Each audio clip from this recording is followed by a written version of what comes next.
지금 여러분께서는 퇴근길 시사정보 프로그램 라디오 제주시대를 듣고 계십니다. 네, 지금 시각 6시 35분이 되고 있습니다. 요즘 보면 복지라는 말 참 많이 듣게 되죠. 주거복지, 사회복지, 아동복지, 정말 많습니다. 그런데 정작 복지가 무엇인지, 복지와 경제는 괴리되어 있는 것인지 이런 의문에 대한 답을 제공해 줄 만한 책이 나왔는데요. 자세한 얘기 들어보겠습니다. 이상희 제주대학교 의학전문대학원 교수 전화 연결돼 있습니다. 안녕하십니까? 네, 안녕하세요. 예. 이상희 교수입니다. 예.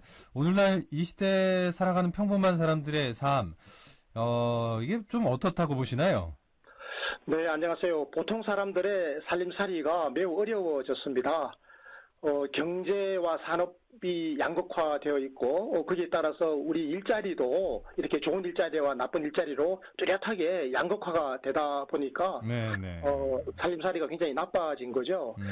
우리나라가 경제협력개발기구 OECD에 가입한 지 꼭 20년이 지났거든요. 네네. 그 20년 사이에 이제 국민의 삶이 더 나빠졌고 행복지수가 지금 최하위권에 머물고 있단 말이죠.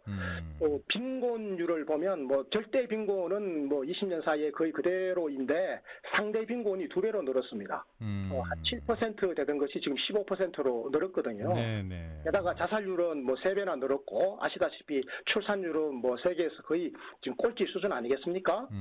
게다가 핵가족화가 진행되고 또 고령화가 급속하게 지금 진행되고 있어서 그 외롭고 힘든 사람들이 크게 늘어났죠. 네. 말씀 듣다 보니까 정말 총체적으로 네. 어려운 시기를 겪고 있다는 생각이 드는데, 근데 흔히 이제 우리나라 경제 규모가 세계적으로 작은 편은 아니다 이런 얘기를 하잖아요. 네네. 그렇다면 이제 경제 수준에 맞춘 복지가 좀 이루어지고 있다고 보시는지 어떻게 보시나요? 근데 그게 문제죠. 우리나라 경제 규모가 지금 세계 11위권 아니겠습니까? 네네. 국민소득도 1인당 2만 한 6천 달러 정도 되기 때문에 우리나라가 미국이나 일본 등등 몇몇 나라들에 이어서 지금 2050 클럽에 속해 있는 세계에서 7번째로 2050 클럽이거든요. 네네. 국민소득이 이제 2만 달러가 넘고 그리고 이제 인구가 5천만 명이 넘는 이런 큰 나라인데 결과적으로 지금 국민은 불행한 상태가 계속되고 있기 때문에 이런 상태로 우리나라가 과연 지속적으로 발전할 수 있을지 굉장히 큰 의문이 드는데 네. 그렇게 된 이유 중에 하나가 바로 복지 수준이 너무 낮은 거거든요.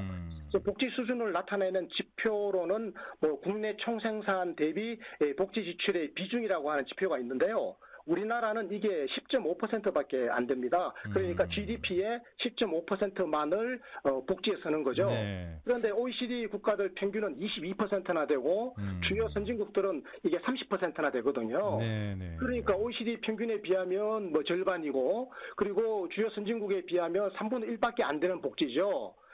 그래서 지금 이 복지 수준이 너무 낮아서 지금 국민이 굉장히 불행한 상태에 빠져 있다 이렇게 말씀드릴 수 있겠습니다. 그럼에도 불구하고 특히 일부에서는 복지라는 단어에 퍼주기식, 포퓰리즘 이런 단어를 좀 연상시키는 경우가 있잖아요. 좀 그렇습니다. 좋지 않은 측면으로 보는 것도 있는 것 같은데 왜 복지에 대해서 좀 왜 이런 생각을 갖게 될까요?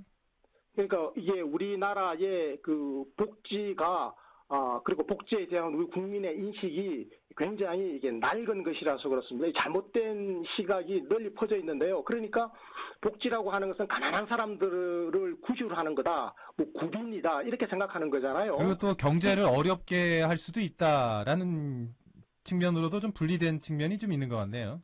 맞습니다. 그래서 이 복지는 이제 선별적으로 보는 건데 이렇게 가난한 사람들에게 이제 복지를 많이 주다 보면 가난한 사람들이 일을 안 하고 자꾸 복지만 받아 먹으려고 한다. 이런 인식이 있는 거죠. 네. 사실은 이제 현대적 의미에서 복지라고 하는 것은 사람들에 대한 보편적인 투자거든요. 예. 예를 들어서 보육, 애를 잘 키우는 거, 그다음 교육, 직업 훈련, 그다음에 건강, 의료 이런 게 이제 사실은 보편적 복지인데 예. 우리가 이런 게 너무 지금 약하기 때문에 사람에 대한 투자가 부실해지고 그래서 경제 성장에도 지금 지장이 온 겁니다. 오히려 복지 과잉을 우려하는 목소리도 있지 않나요? 그게 아까도 말씀드린 것처럼 우리나라의 복지 수준은 지금 그 국내 총생산, 즉 GDP의 지금 10.5%밖에 안 되고 그래서 OECD 평균의 22%에 비하면 이게 절반도 안 되는 거거든요. 네네. 복지가 지금 과잉이라서 문제인 게 아니고 그 진실은 복지가 너무 과소하다. 그래서 이 사람에 대한 투자가 부실해져가지고 결과적으로는 경제 성장을 제대로 이어가지 못하는 게 지금 우리나라의 근본적인 문제거든요. 어떻게 보면 뭐 복지에 대한 오해라고 해야 될까요? 어떻게 보면 그런 인식 전환을 위해서 부단히 강의를 해 오셨고 또 시민 운동도 하고 계셨는데 10여 년 동안의 어떤 토론이나 강연을 이제 최근에 한 권의 책으로 녹여내셨어요. 네, 예. 그렇습니다. 제가 이번에 책을 한 권 복지국가 강의라는 책인데 이런 내용들이 이제 집약됐다고 봐야겠죠? 네, 그렇습니다. 그 사단법인 싱크탱크 이 복지국가 소사이어티가 기획한 책인데요. 그 책 제목이 이상희의 복지국가 강의라고 되어 있는데, 네. 이 책 자체는 이제 그렇습니다. 복지국가 시대를 우리가 앞으로 살아가야 되고, 국민이 행복한 나라를 만들어서 경제가 성장하고 복지가 확충되는 경제와 복지가 통합적으로 발전하는 그런 새로운 어떤 패러다임을 열어가야 되는데, 이제 그런 것을 하기 위한 일종의 지침서 내지는 안내서, 뭐 복지국가에 대한 일종의 교과서다, 뭐 이렇게 생각해 주시면 되겠습니다. 네. 그러니까 사실 경제와 복지를 좀 나눠서 경제가 커지면 복지는 줄어들고 복지가 커지면 경제가 줄어드는 이런 식의 시각이 아니고 경제와 복지를 통합적으로 바라보는 시각, 이게 바로 이제 복지국가라는 말씀인데요. 자, 그렇다면 우리는 어떤 복지를 좀 지향해 가야 된다고 보시나요? 제가 한 사례를 들어보면요. 네. 그 스웨덴의 유명한 정치인인 팔메 수상이라는 분이 있는데요. 네네. 그분이 이렇게 말씀하셨습니다. 이 경제 성장과 복지 분배는 절친한 친구와 같은 것이다. 동행하는 친구인 거죠. 그러니까 이게 경제와 복지를 통합적으로 바라봐야 되는 시각을 우리가 가져야 되는 겁니다. 네. 복지는 어렵고 불쌍한 사람을 그냥 도와주는 것이다, 퍼주는 것이다라고 하는 인식을 버리고 복지는 사람에 대한 투자다라고 하는 인식이 있지 않습니까? 네네. 이런 인식을 우리 국민들이 이제 확고하게 틀어주면 그러면 이제 경제와 복지를 대립적으로 보는 게 아니라 경제가 꼭 복지고 복지가 꼭 경제다 이런 인식을 갖게 가질 수 있는 거죠. 네. 사실 복지라는 게 같이 잘 사는 거 아닌가요?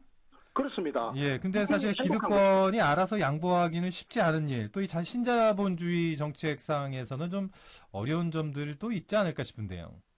그렇습니다. 그래서 이제 우리 국민들이 복지 국가라고 하는 것은 그냥 복지를 조금 더 하거나 선별적 복지를 조금 더 확충하는 그런 국가가 아니라 네. 복지 국가는 국민을 복되게 하는 국가, 다시 말해서 국민의 행복을 제도적으로 보장해주는 국가다라고 하는 인식을 우리가 확고하게 틀어주면 이런 생각을 하는 우리 깨어있는 시민들의 숫자가 자꾸 늘어나면 이제는 복지에 대한 그리고 복지 국가에 대한 인식이 바뀌지 않겠습니까? 그렇게 되면 이제는 정치도 우리 국민의 인식을 정확하게 반영해가지고 국민이 바라는 것을 정치가 수용할 수밖에 없는 것이고 수 있을 것이다 이런 생각을 하게 됩니다. 네.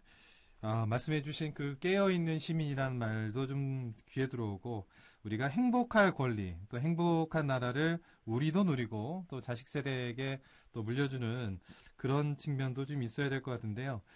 예, 짧게 사실 이 복지국가로 가기 위해서 우리가 가져야 될 마음이라고 해야 될까요? 어떤 게 필요하다고 보시나요? 좀 간략하게 말씀 부탁드릴게요.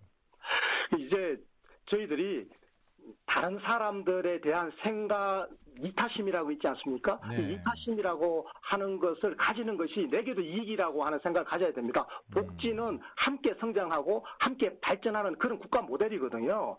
그래서 이미 그 스웨덴이라든지 북유럽 그리고 독일 같은 이런 선진국들에서 복지 국가라고 하는 모델을 성공시켰기 때문에 우리도 해낼 수 있다고 하는 자신감을 저는 가져야 된다고 생각합니다. 네. 우리가 그런 자신감을 가지고 세금을 조금씩만 더 내고 네. 그리고 우리 사회에 대한 기여하는 것을 우리가 아까워하지 않는다면 그리고 함께 손을 잡고 나간다면 충분하게 가능하다 이런 생각을 하고 있습니다. 이게 참 말이 참 어렵게 들리기도 하겠지만 저는 사실 책을 좀 미리 제가 봤는데 책을 좀 그래도 좀 읽기 쉽게 좀 편하게 쓰셨더라고요. 이 복지국가가 무엇인지 앞으로 우리가 복지국가를 위해서 어떻게 가야 될 것인지 한번 좀 고민해보는 그런 계기 또 그런 메시지를 주는 책이 아닌가 하는 생각이 좀 드네요. 자, 오늘 말씀 잘 들었습니다. 네, 고맙습니다. 네, 이상희 제주대학교 의학전문대학원 교수와 얘기 나눠봤습니다.